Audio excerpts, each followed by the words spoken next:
We are big believers in all things synthesis.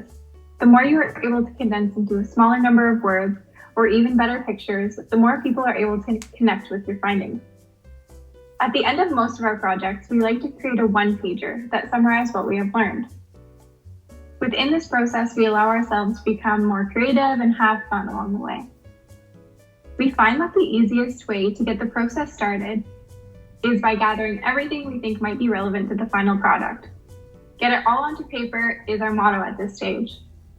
Include as much as you want at this point and make sure you don't lose any of the great thinking you have already done, such as distilling key insights or categories of information. For this particular product, we knew we wanted to include some background information, the theory of change, and the main findings of our study. In this case, the barriers and motivators, based by the informants we spoke to during the project. It is now time to put on our critical thinking hat. Once we have gathered any and all potentially useful information, we ask ourselves over and over, will this matter to our reader? We collect everything to which we say yes and condense it into neat, bite-sized bits of information. Patterns and categories become our best friends. In this case, we were able to extract just one single point for each category of information, and as you can see, there are 5 along the top. Now we get to the fun part. In step 3, we begin brainstorming any metaphors or imagery we can think of that would relate to the main themes. At this stage, no idea is a bad idea. This phase can take long and feel uncomfortable, but it's important to keep turning the crank on your creative thinking until you've landed on that one idea that communicates your message in a clever and informative way. In this example, we could have easily stopped at our first idea of a roadmap, but by pushing our thinking, we landed on a product that is completely unique and has multiple layers of information to digest. We decided to use the idea of a mountain with multiple trails because we felt that the idea of climbing up a mountain resonated much more with our content than a traditional roadmap did. Now you've got your prominent themes and your metaphor. Great! Now it's time to experiment with different ways of bringing this to life.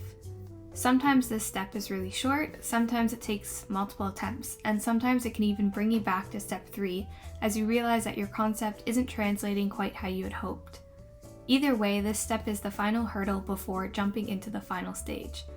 In our case, we use this stage to continue to layer additional metaphors into the visuals and add more information.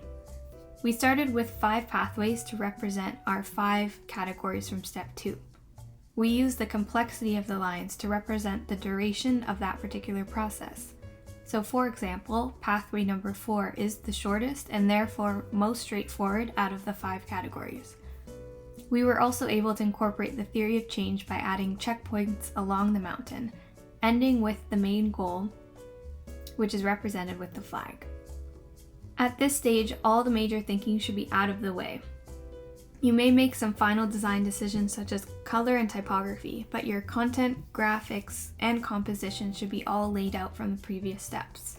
Once you have a first draft of your final piece, we recommend sharing it with some fresh eyes to ensure that your message is communicating as planned.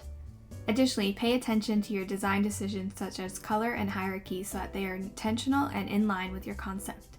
We hope this inspires you to take the time to translate your findings, no matter how complex, into something that is easier to understand visually. You're guaranteed to learn something new about your project along the way.